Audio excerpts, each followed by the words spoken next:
The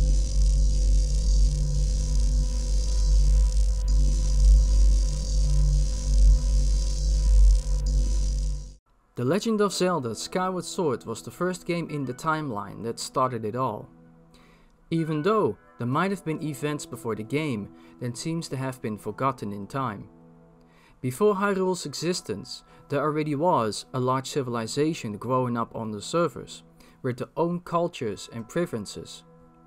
As Nintendo tries to connect the games together with references from previous games, some of these ancient sites have survived through the ages. A symbol marked on the ancient columns within the Tabenta frontier on the Rain Highlands shows that this site was just as old, or even older, than the ones living on the surface. This site has survived thousands of years, showing that the evolution has gone through many hardships. The columns are important to reference in this video, as it shows the architecture that was built before the Hylians even existed.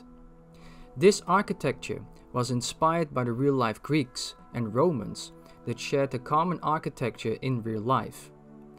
Many temples called pantheons were built in the honor of the gods, and these two cultures influenced the rest of the world in all shapes and forms.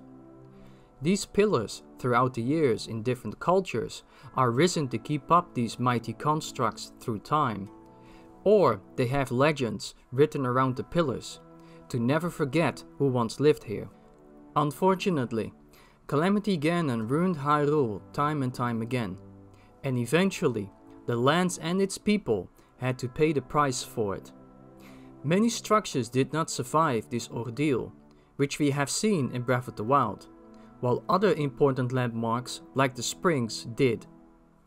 Even before the War of the Demons broke out, the tribes of the surface knew about the existence of gods and deities alike, and so they worshipped these deities in their own ways. Hylia, the goddess that would save the people of the surface, was worshipped after the fall of Demise. But before these events, other creatures and deities were worshipped instead, hinting that maybe, when the first war happened, the surface dwellers did not know of the goddess's existence. This let them build magnificent structures that eventually saw decay by the hands of the First War. The surface dwellers, acting the same way as the Greeks and the other cultures, which I will go over in my other videos, will show you which of these cultures inspired these buildings from real life. Deep within the region of the Faron province, a structure sits, waiting for the hero of the sky to be discovered. This area, protected by the Kikris, a plant-like animal creature that lives in the forest. The Kikris aren't magical creatures and seem to be scared of fighting, and so they hide within the bushes waiting for it to be all over and fine. Almost sounding very familiar to other forest creatures we've met through the series. They did, however, fought alongside goddess Hylia against the demonic invasion during the First War, which seems to be very silly to believe, but they did. But what they did not do was building the structure that we are going to be talking about today, the Skyview Temple. This temple, watching from afar, has grown all over by the forest, and its plant-like substance took its home in it. The architecture outside shows that it has the same leaf symbol, and it's built like a pantheon, a Greek structure built to worship the gods inside of it. The outside has two statues with a leaf, the same symbols we have seen on the magic shield armor from Twilight Princess. The entrance door, having jewelry embedded inside of it, green and blue, protecting it against wind and water magic, has the shape of a bird, right? But it can also be a face with eyes. If it is a face, it could hint at the third eye, or Bindi from Hindu tradition. As Zelda has to awaken her powers in Breath of the Wild by praying at all the springs, this idea could hint that the springs are acting like chakra. The third eye can enhance the powers of the person, and the eye is a symbol that appears all the time in the Zelda series. Once heading into the temple, an eye can be seen straight on the wall again. The eye looking like multiple things, like a flower, or the sun, shows that it is very easy to see different things in it. Further up the stairs, spiders and mushrooms have taken over the place, which shows that nobody has come here for a very long time, and the stairs leading up to the next room means we are reaching a higher state of being. The door that you can see now is now showing a larger flower, and the plant that's on it grows into a much stronger force than it was before. But before we are going to continue on, I first want to check this.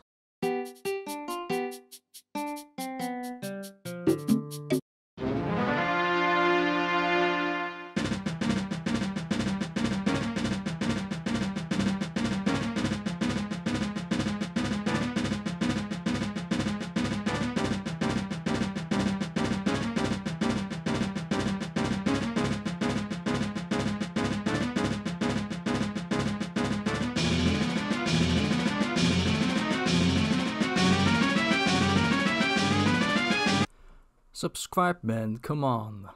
Anyway, the next room has the same eye symbol we found before on the first wall, but this time the entire room is filled with them. The door now locked by an actual eye, which is again on the middle part of the highest point above the door, the same where the green crystal of the entrance door was. In the middle where Link needs to stand has another sun symbol in the middle, representing the light that Link would provide to the temple. After beating the eye puzzle, a larger hallway is reached, with multiple vines growing over the room. Water has now become a small thing in this hallway, which means at one point in time, this may have been the part where the original inhabitants removed the water in order to keep it safe from plant growth.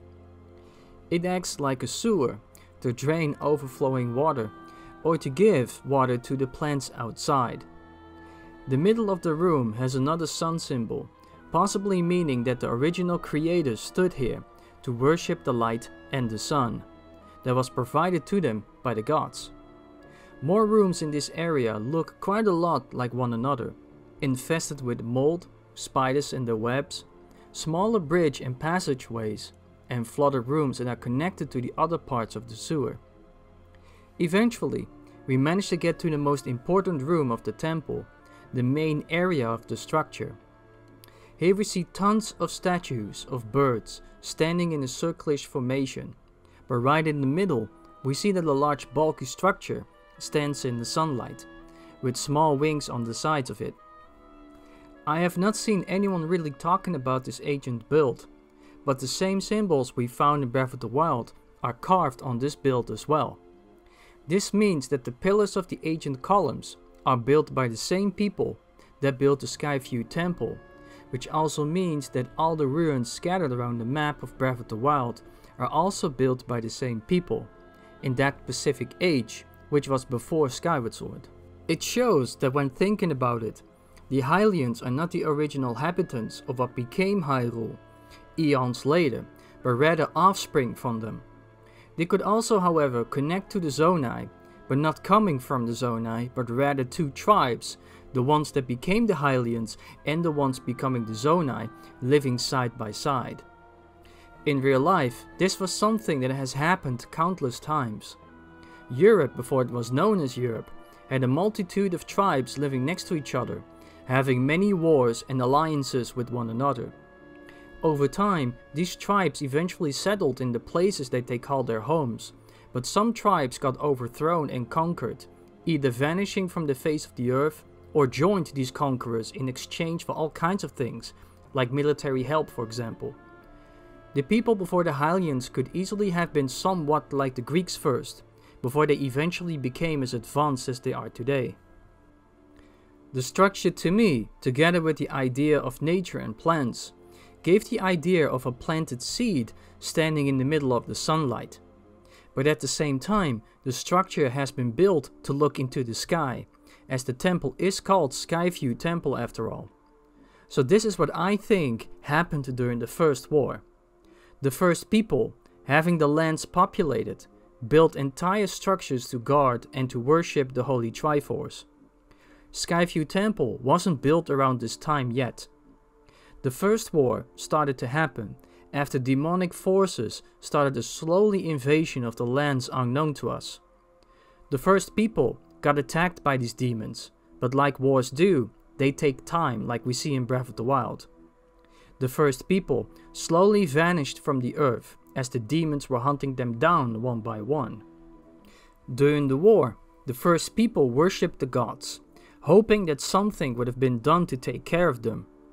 Goddess Hylia was the one that protected them, and with the last remaining humans, she devised a plan to protect them once and for all. She sent these people into the sky, and that's what created Skyloft. The Skyview Temple was another built by these first people, but it was built during the war, praying to the sky looking for an answer as to why this was happening to these people as a call for help.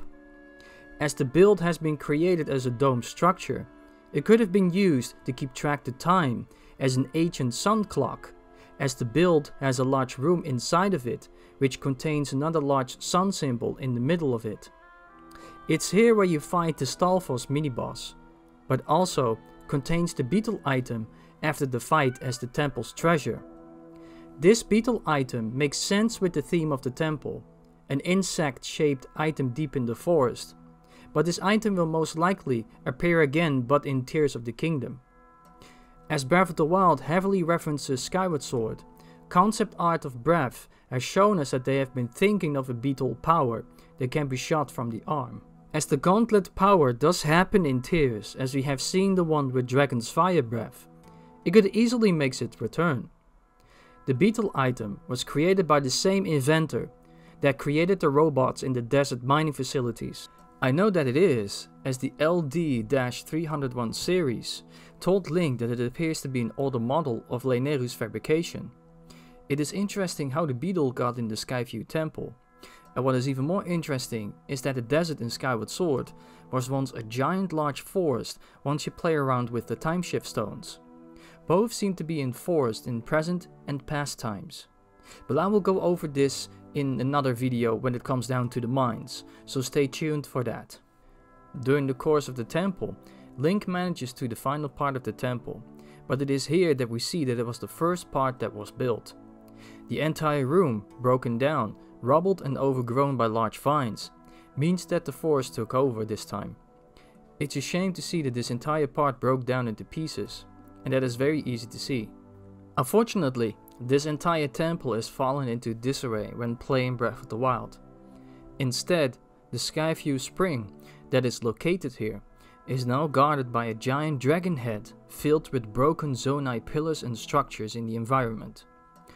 Thousands of years has taken its toll, but to me it feels that something else has happened here. The mysterious Zonai that are going to be explained to us very soon might have taken this spring by force and transformed it into their own making, as we now know that they might have worshipped an entire different entity other than Hylia. They could have been the ones that fought against the religion of Hylia after the First War was over. The Zonai could have been the remaining survivors that did not make it to Skyloft, which created two different cultures living at the same time. This spring could also give us our new powers during the Tears of the Kingdom. There are many different areas and places on the map that have no reasoning for being there. These look like leftovers, created by Nintendo for later use in Tears. I asked one of my friends to explore certain parts of the map, looking for hidden clues that could be used in Tears, as for some strange reason, the Sheikah Towers all vanished at the same time, making me believe that Tears will be happening in some sort of strange time paradox. The events happening in the present as Tears to the Kingdom is the sequel to Breath of the Wild, but the lands being in the past, as it is strange how Sheikah technology randomly vanished within the entire kingdom. And also, all the Sheikah Towers seem to be in places where the lands have been raised to the air, hinting that the Zonai and the Sheikah most likely knew about each other in some form. If this is the case, then this could lead to my theory that these two cultures at one point lived side by side, or could have been at war with each other, with the Hylians being the conquerors as they were the chosen ones that could hear the goddesses. And if I'm right, they assimilated with the early Hylians, making the Zonai tribe vanish, while at the same time evolve into the new species, which became the Hylians eventually. The Skyview Temple, built to keep an eye out to the sky, to the warmth of the sun, can be seen again lastly in the boss room. The entire room built in a dome shape like all the other rooms, with the sun in the middle like all the other rooms, means that the people that created the temple worshipped the sun in a totally different factor than the Hylians do or did. I feel that they worshipped, if they are inspired by the Greeks, the sun god Helios. These proto-early humans created a lot of different structures throughout the land of early Hyrule, and it explains where the Skyview Temple came from and how Breath of the Wild still have some of these structures standing throughout time. In my next video we will be talking about the Eldin Volcano, so be ready when that one hits. Thank you guys all for watching, like and subscribe if you haven't yet, follow me on Twitter, and I will see you all in the next video.